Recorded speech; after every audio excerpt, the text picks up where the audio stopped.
So Freddy was forced to shut down the old pharmacy agin his will. But he vowed to keep the place up, knowing that someday he'd be opening it up again.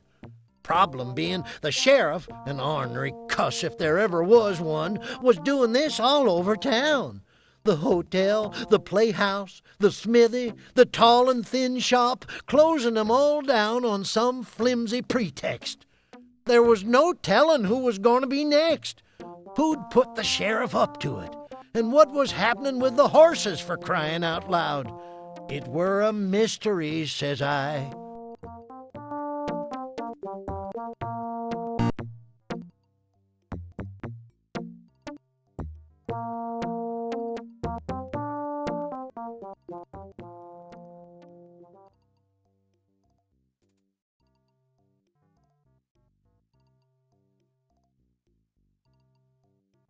The ladder, held in place by a couple of old loose screws, easily comes away from the slide. You somehow cram it into your pocket along with the rest of the junk you're carrying.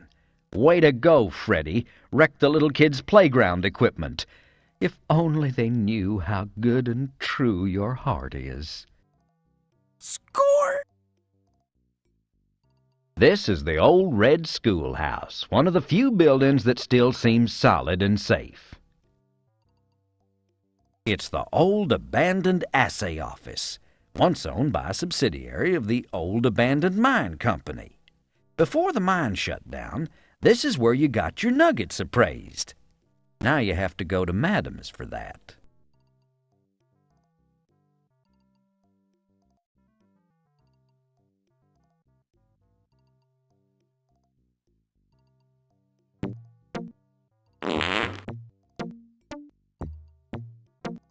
Somebody's poor horse seems to be dispelling huge quantities of a noxious methane compound.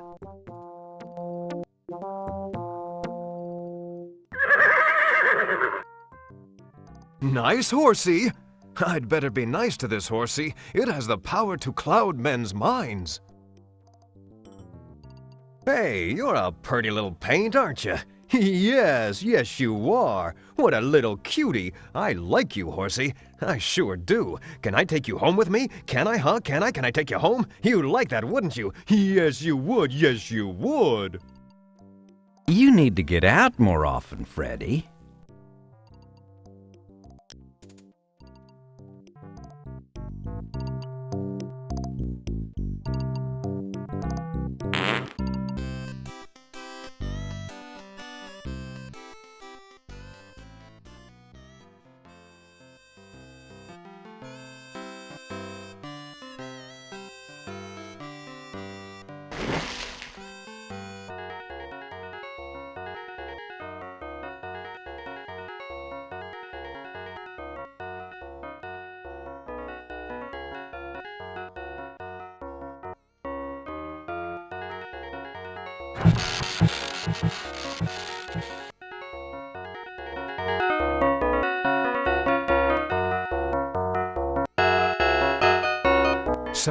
Sam, don't let anyone go out on the street till I give you the say-so. The town's being smothered in horse gas. I don't know how it's happened, but I'm gonna do something afore we all choke to death. Yes, I thought somebody burnt some popcorn or something. Silent but deadly for sure. But don't worry about my customers, Fred. They're not going anywhere.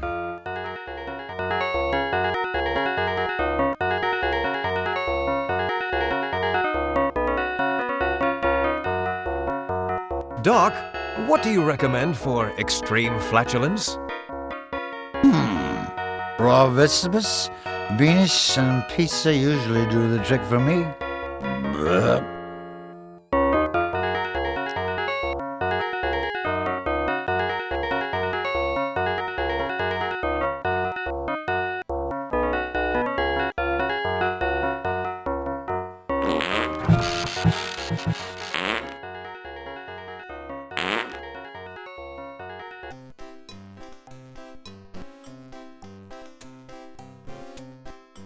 Here stands the only bank in town, the First Bank of Bob. The founder must have had a hard time coming up with an original name for his establishment. You recall with fondness that wonderful old blacksmith who used to operate this shop. What the hell was his name, anyway?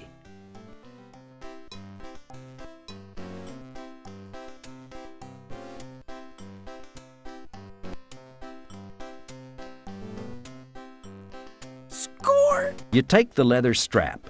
Smithy won't be needing it now, wherever he is. Score! You take the rope. Now that Smithy's closed up shop, he won't be missing it. Digging through Smithy's formerly white-hot forge, you find an unused hunk of charcoal which you decide may well be of use to you, so you keep it.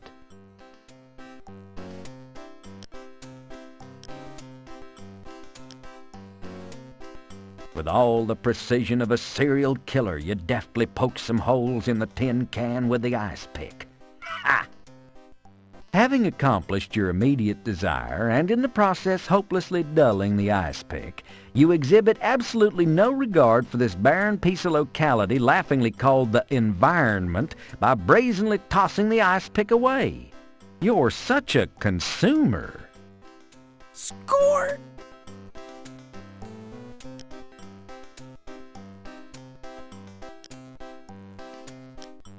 You drop the charcoal into the tin can. Now we're getting somewhere. Score! You slip the leather strap through the holes in the tin can. They fit perfectly. Congrats! You always wanted a tin feed bag. Score!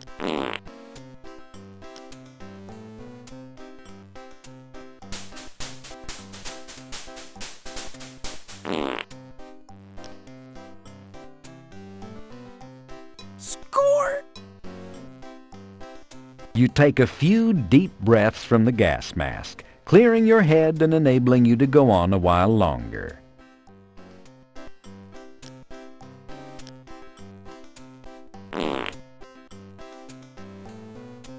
A really terrifically disgusting idea. Unfortunately, the horse's tail momentarily blocks your access.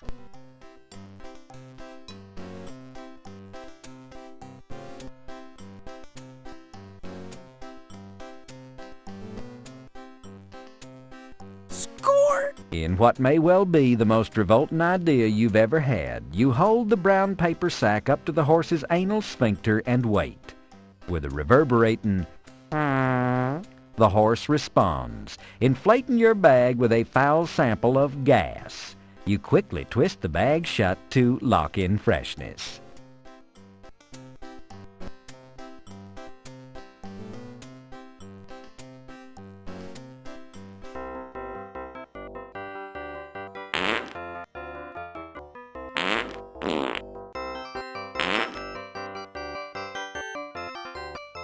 You're beginning to feel a little lightheaded. Better use your gas mask.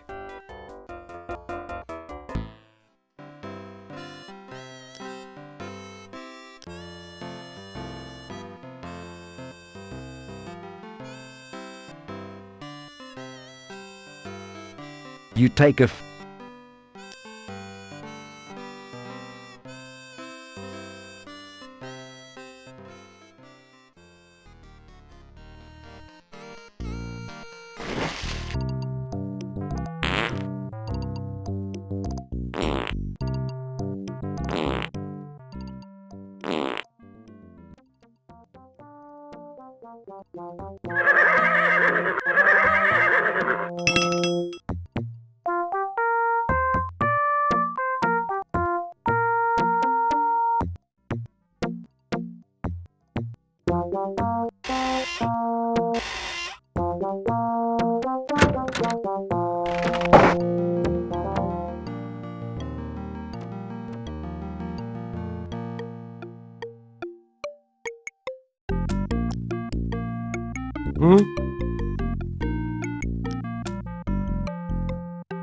Score! You fill the alcohol lamp with Dad Gum's alcoholic elixir.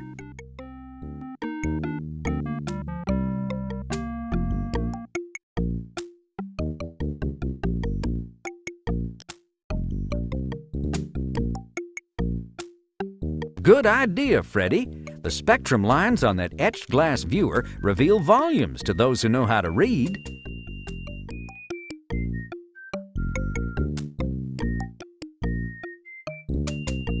Score!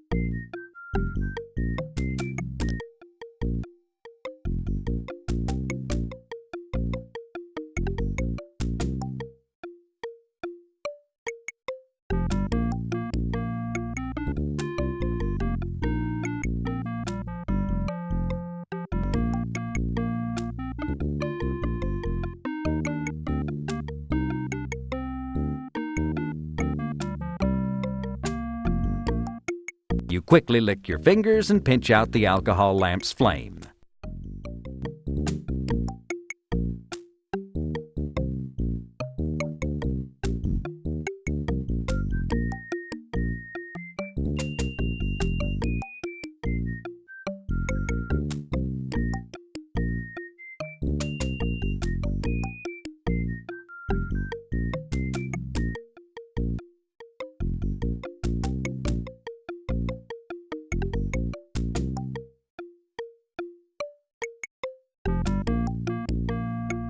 This is where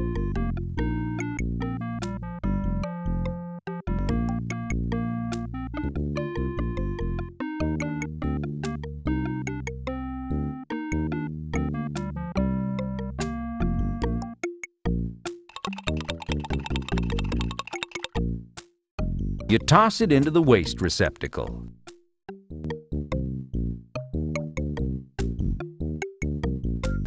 This is where you carefully label the jar aminophilic citrate. Congratulations, you've just created your first batch of Pharkas's deflatulizer.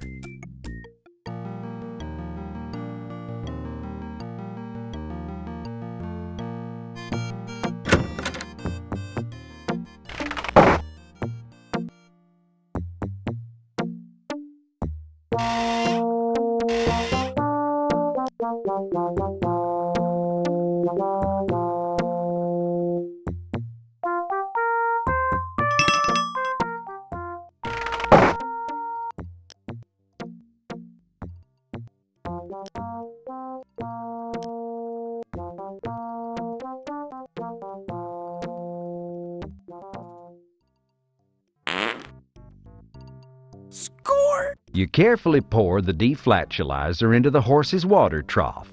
The horses greedily lap up the delish and nutrish medicated trough water. Seeing as how his home-brewed patootie sealant done the trick on these horses, Freddy ran round and dumped the stuff into all the horse troughs in town. It weren't long before the folks of Coarse Gold was all breathing a sigh of relief. Freddy tossed away his homemade gas mask. Kind of a shame, too, since he could have made a purty penny off the patent rights. Life returned to normal, for a short spell, any hooch, until one lazy day when one of the local inbreds came a-running up with the latest calamity.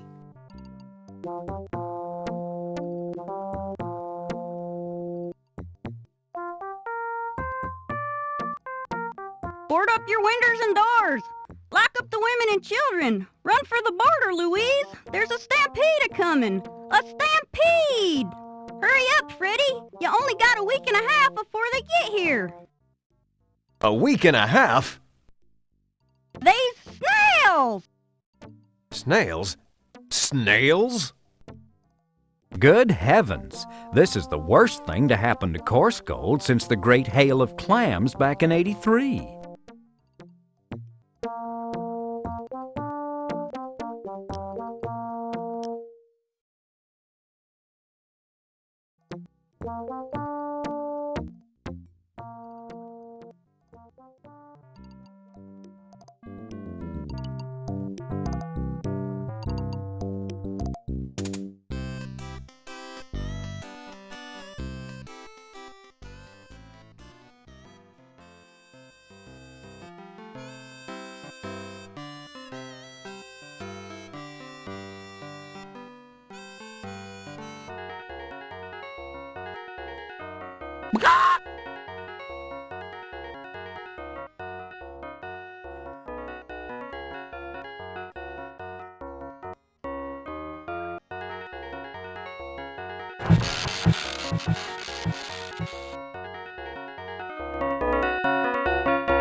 Sam, there's a stampede headed for town. Don't go outside. We're open 24 hours a day, Fred. I never go outside. Besides, the sun dries out my beautiful skin. I'm just saying, you know, for your own safety. Oh, right. Tell you what, I'll stay in here and serve drinks and collect money. You run around outside like a chicken with your head cut off and save the town. Okay? Okay.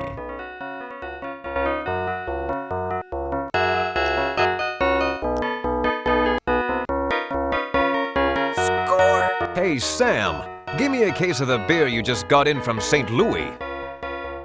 One case of lowbrow for the pharmacist, coming right up. Sam hands you a case of lowbrow, the beer that gave St. Louis blues. Now, you know that this beer doesn't come corked, right? They're using some newfangled pinched metal tops. No problem, Sam. I'll take care of it. All right, fine. That'll be $4.87. Here you go. Nice bankroll. Come back anytime.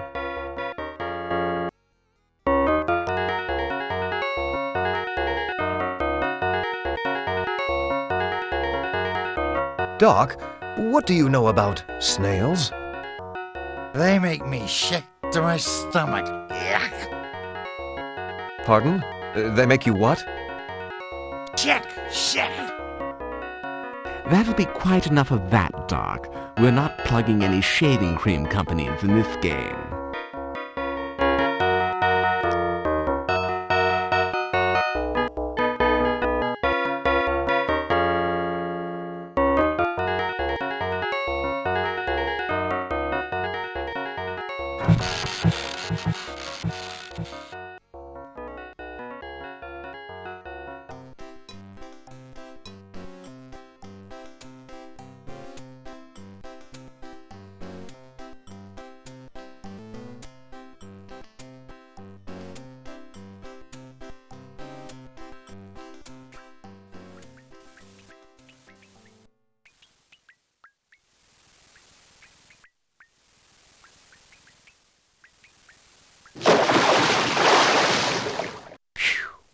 That was a close one.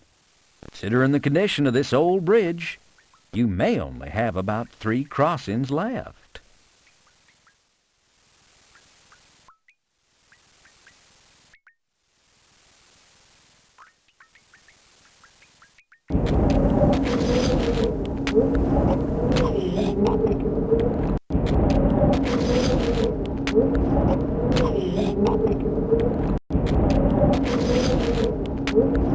These snails are the leading edge of a stampede of imported French escargot recently escaped from a haughty San Francisco restaurant being chased by a posse of snooty San Francisco chefs. They appear to stretch to the horizon, and they're heading straight for town. If you don't do something soon to prevent them, they'll slime the entire city.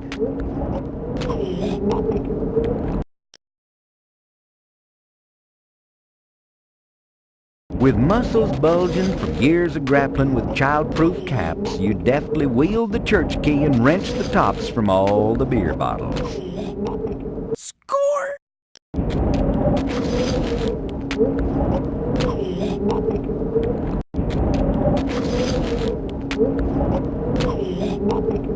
You grab a couple of snails from the front of the pack while imagining the aroma of warm, drawn butter.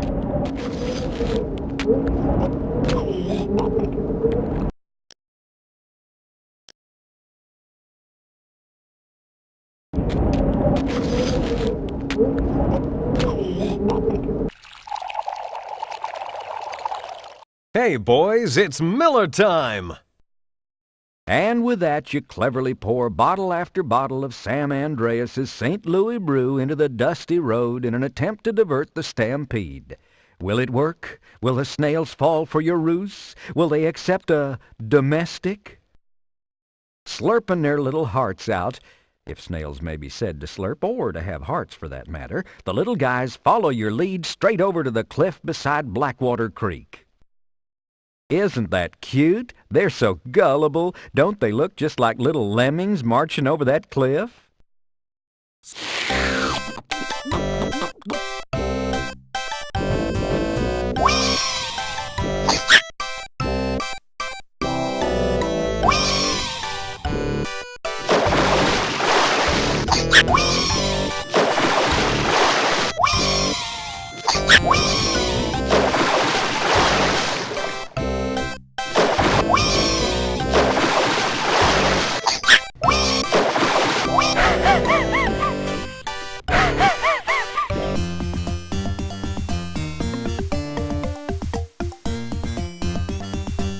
Look out, Freddy. Injuns! No, wait. This one's an Indian. A real Indian. From India. He sits atop an ant hill surrounded by swarms of ants looking trapped. You feel sorry for him. If there were only some way you could help him.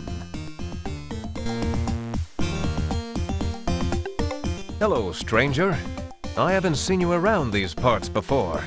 I know it's none of my business, but why are you sitting on top of an active anthill in the heat of this semi-desert sun? Oh, my formal fellow, I am but a weary traveler from a land far, far away, journeying here peacefully merely to experience the curative powers of your local mineral waters. The other members of my stagecoach party, claiming a frustration with my excessive verbosity and sesquipedalian inclinations, forcefully placed me in my current sitting position on this lovely feature of your landscape, knowing full well that because of religious reasons I would be unable to climb down by myself. How cruel those Yosemite-bound tourists are. My name is Freddy Pharkas. I own the local pharmacy here in Coarsegold. How do you do, Mr. Pharkas? My name is Srini Lalkaka Bagnish. Pardon me if I don't get up. I've been considering taking on a loyal Indian sidekick. I'm seeking a new assistant down at the pharmacy. Would you be considering a relocation to this area? You know, Coarsegold offers extremely reasonable housing costs and an abundance of sunny weather, and is close to schools and churches. Well, no, not really. But yes, perhaps I would be willing, but as you can readily see, I'm quite busy at this current moment. Have you considered climbing down and walking away? I cannot possibly do that. Life is sacred. If I were to move, I should indubitably injure some of these small six-legged life forms. I'm sure someone will come along soon to the aid of me. I'll see what I can do, Srini.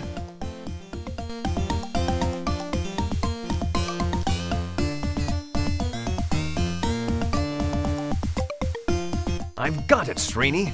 I know how I can help you. Here you go, partner. Hoof your way across this. Score! Oh, my balance sense is stretching now.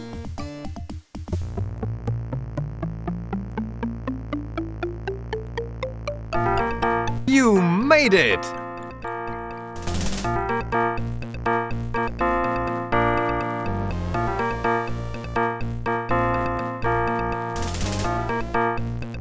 Oh, thank you, Mr. P. You saved me.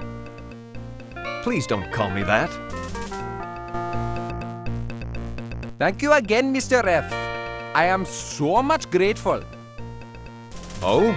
Grateful enough to accept the assistant's position I mentioned earlier? I could really use some help around the shop.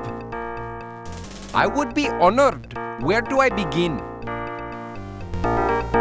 So Freddy headed on back to the pharmacy, followed by the eternally grateful Srini Lakaka Bagnish.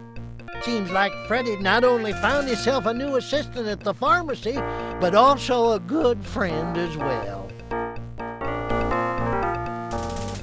So as my assistant, I want you to help me around the store, clean up, you know, the usual chores. Oh, I would be highly gratuitous of your bending over to display me such a position. Would you be offering as well a form of payment? I'll pay you 10 cents a day and all the Rustler's Stove chocolates you can eat. That is an agreement.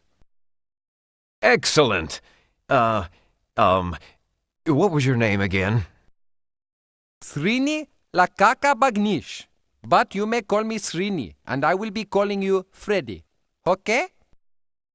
Okay, now let's get cracking, Srini. I'd like you to go out there and create some nice displays for the skin lotions. We may be closed temporarily, but we'll be opening sooner or later, and we've got to be ready. What it is, Freddy. I will be getting on that now.